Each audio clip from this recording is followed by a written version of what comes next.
Caius Thorne's life was a paradox. He was both adored and deeply misunderstood. At just 20 years old, his infectious laughter and sharp wit made him the center of attention at any gathering in Kalispell, Montana. Yet, when the crowds dispersed and the noise faded, Caius often found himself alone with his thoughts, wrestling with questions that seemed too big for his young shoulders. Raised in a devout Catholic family, Caius's childhood had been filled with the sound of hymns and the scent of incense wafting through the air during Sunday Mass. But by the time he was a teenager, his faith had dwindled into indifference. To him, the church was just a place of rituals and rules, far removed from the struggles and excitement of the real world. His mother, a pious woman with a soft voice, often prayed for his return to the fold. "Caius," she would say, "God has a plan for you. You just need to listen." Caius would shrug it off, offering a half smile. "Maybe his plan involves me sleeping in on Sundays." Despite his dismissive attitude, there was an unmistakable restlessness in Caius. He filled his days with books on philosophy, debates with friends, and music that spoke to the ache in his heart. He questioned everything: life, death, and the existence of God. On a cold January evening, Caius found himself at a bonfire with friends. The flames crackled, casting dancing shadows across the snow-covered ground. Someone brought up the topic of religion, and Caius couldn't resist diving in. "If God exists," he said, his voice confident, "why is there so much suffering? Why does he stay silent when we need him most?" A few of his friends nodded, while others looked uncomfortable. One girl, Abigail, spoke up. "Maybe God isn't silent. Maybe we just don't want to hear what he's saying." Caius smirked. "Or maybe we're just talking to the wind." The group laughed, but Abigail's words lingered in Caius's mind as he drove home that night. Snow had begun to fall, the road glistening under the streetlights. He turned on the radio, hoping to drown out his thoughts, but no song could quiet the growing unease in his chest. As he rounded a bend on the empty road, his tires hit a patch of black ice. The car spun wildly, the headlights illuminating the forest as the vehicle veered off the road. Time seemed to slow as the car flipped, the sound of shattering glass and crunching metal deafening in the still night. When the car came to a halt against a tree, Caius's body was limp, his consciousness fading. For a moment there was only darkness, a silence so profound it felt eternal. Then, a soft light began to pierce through the void, growing brighter with each passing second. Caius wasn't prepared for what he was about to encounter. Caius awoke to a strange stillness. His body, once heavy with pain, now felt weightless. He opened his eyes and found himself in a vast field, bathed in golden light. The air was warm and fragrant, filled with a peace so profound it made his chest ache. Yet something about the place felt otherworldly. There were no trees, no horizon, only endless radiant light. He turned, trying to understand where he was, and noticed a figure in the distance, walking toward him. As the figure approached, Caius saw that it was a man dressed in a white robe. His face radiated a love and kindness Caius had never seen before. The man's presence filled the space with an overwhelming sense of reverence and peace. Caius felt his knees give way, and he fell to the ground, his head bowed instinctively. He didn't need to ask who this man was. He already knew. "Rise, Caius," said the man, his voice gentle yet commanding. "We need to talk." Caius stood shakily, his mind reeling. "Are you Jesus?" The man smiled, and it was as if the light itself grew brighter. "Yes, and I've been waiting for you." "Waiting for me?" Caius asked, incredulous. "Why? I don't even believe in you." Jesus' gaze was piercing yet compassionate. "You've doubted me, Caius. But even in your doubt, I have never stopped loving you. I have something to show you." Before Caius could respond, the scene around them shifted. He was no longer in the field, but standing in a darkened room. Shadows flickered on the walls, and the air felt heavy.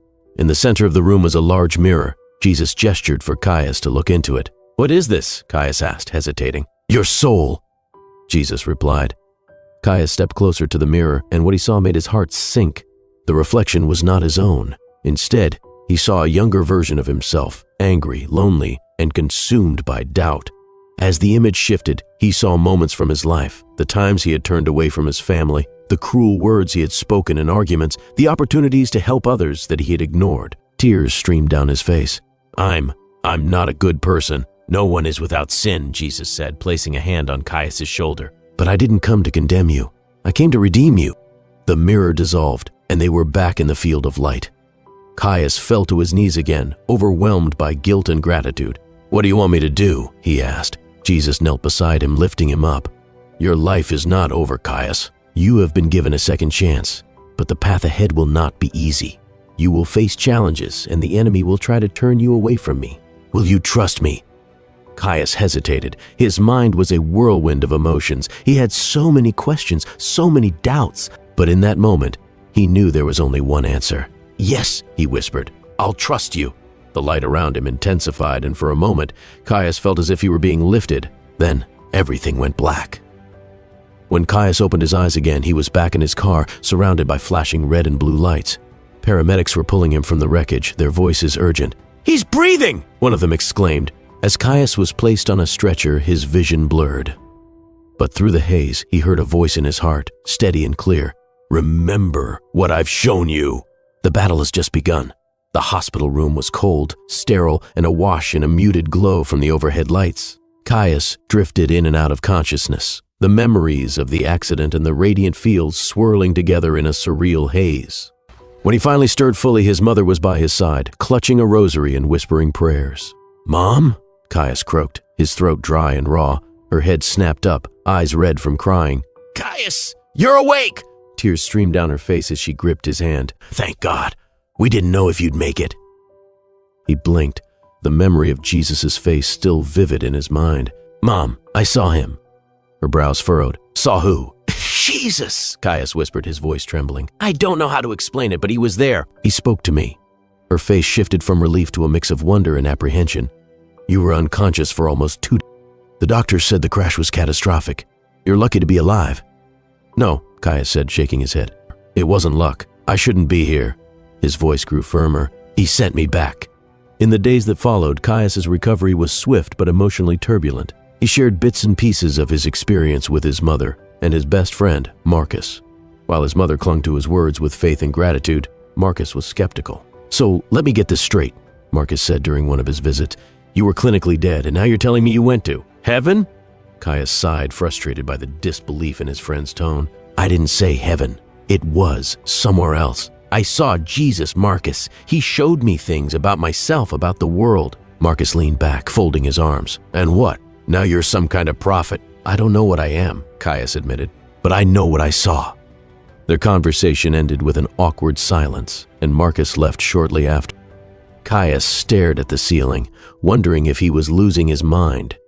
Was his vision real, or was it just a hallucination brought on by trauma? 2 weeks after the accident, Caius found himself sitting in the back pew of St. Michael's Church, the same place he had avoided for years. The towering crucifix loomed above the altar, the eyes of the statue of Jesus seeming to meet his. Father Elias, an older priest with silver hair and kind eyes, noticed Caius lingering after the service. He approached, his hands clasped behind his back. "Caius Thorne," the priest said, smiling. "It's been a while since I've seen you here." Caius hesitated before replying. "I've been going through something. I thought maybe you could help." Father Elias nodded, gesturing for Caius to sit with him in one of the pews. "Tell me what's on your mind." As Caius recounted his experience, Father Elias listened intently, his expression calm but thoughtful. When Caius finished, the priest sat silently for a moment before speaking. "What you've experienced is extraordinary, Caius, but extraordinary experiences often come with extraordinary responsibilities." "What does that mean?" Caius asked. "It means," Father Elias said, "that God may be calling you to something greater, but you must be prepared. What you've seen is a gift, but it also makes you a target." Caius frowned. "A target for what?" Father Elias's expression darkened slightly. "For doubt, for fear, and for the enemy." That night, Caius couldn't sleep. Father Elias's words echoed in his mind, stirring a sense of foreboding. As the hours stretched on, the room seemed to grow colder. He closed his eyes, hoping to find some rest, but instead, he found himself back in the dark room from his vision. The mirror was there again, and this time, the shadowy figure he had seen lurking behind him emerged. It was a grotesque, amorphous thing, its form shifting and writhing like smoke. Its eyes glowed with an unnatural red light, and its voice was a guttural growl. "You think you've been chosen?" it hissed. "You're nothing but a fool." Caius froze, fear gripping him. But then a warmth began to spread through him, and he heard the voice of Jesus in his heart. "Fear not, for I am with you." Summoning his courage, Caius spoke, his voice trembling but firm. "You have no power over me." The shadow recoiled, letting out a furious screech before disappearing into the darkness. Caius woke with a start, drenched in sweat but feeling a strange sense of peace. He knew now that his journey was just beginning, and the battle for his soul was far from over. The days following Caius's dream were marked by a growing unease, as though the air itself had thickened with an invisible weight. Though his body healed, his spirit felt raw and exposed. Every glance in the mirror seemed to reflect not just his face, but fragments of the sins he had seen in the vision. He couldn't shake the memories of the shadowy. Its presence lingered in the back of his mind like a storm cloud on the horizon. The words of Father Elias echoed in his ears. Extraordinary experiences often come with extraordinary responsibilities. One cold evening, Caius decided to visit an old friend, a man he hadn't seen in years. Thomas Durant had been a father figure to him during his rebellious teenage years. Once a devout Catholic, Thomas had fallen into despair after losing his wife to cancer, abandoning the church in his grief. Caius felt a strange pull to speak with him, though he wasn't entirely sure why. Thomas lived in a small cabin on the outskirts of Kalispell. The air was biting, and Caius's breath formed clouds as he knocked on the door. It creaked open to reveal a man who looked far older than his 50 years, his eyes sunken and weary. "Caius?" Thomas's voice was hoarse, a mix of surprise and suspicion. "What brings you here?" I wanted to talk," Caius said, stepping inside. The warmth of the fireplace contrasted sharply with the cold outside, but the room carried an air of melancholy. As they sat by the fire, Caius recounted his experience, his voice faltering at times. Thomas listened silently, his expression unreadable. When Caius finished, the older man leaned back in his chair, staring into the flames. "You think you've been given a second chance," Thomas said, his tone bitter. "But do you really believe God cares? I used to think that too, until he let my wife die." Caius felt the weight of Thomas's words. He had no easy answers, no platitudes to offer. Instead, he said, "I don't know why things happen the way they do, but I know what I saw, and I know he hasn't given up on us." Thomas scoffed. "Maybe he hasn't given up on you, Caius, but some of us, we're too far gone." "No one's too far gone," Caius said, his voice firm. "Not as long as you're willing to turn back." Thomas didn't respond, but the silence that followed felt less like rejection and more like contemplation. Caius left that night with a heavy heart but a flicker of hope. As Caius walked back to his car, the cold biting at his skin, he felt a presence. It wasn't oppressive like the shadowy figure. Instead, it was comforting, like a hand on his shoulder. He turned, but no one was there. For a moment, the snow seemed to glow faintly, and he thought he heard a voice, not out loud, but within his heart. "Keep going, Caius, you're not alone." Tears welled up in his eyes, and he whispered, "Thank you." That night, Caius awoke to the sound of whispering. At first, he thought it was part of a dream, but as he sat up, the voices grew louder, overlapping in a cacophony of hissing and growling. Shadows danced across his bedroom walls, darker and more twisted than the faint moonlight could explain. "Why do you persist?" One voice snarled, low and menacing. "You're nothing. You'll fail." Fear clawed at his throat, but Caius clenched his fists. "Leave me alone," he said, his voice shaking. The shadows seemed to laugh, their forms swirling together into a single towering shape.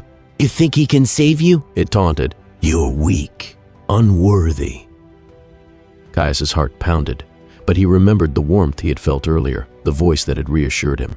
Summoning every ounce of courage, he reached for the Bible his mother had left on his nightstand, opening it at random. His eyes fell on a verse, "The Lord is my light and my salvation, whom shall I fear?"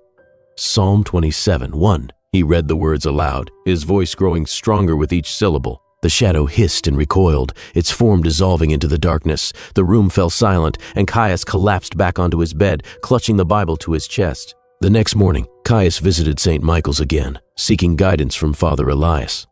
As he recounted the events of the night, the priest nodded solemnly. "You've been marked, Caius," Father Elias said. "The enemy knows your potential and will do everything in his power to stop.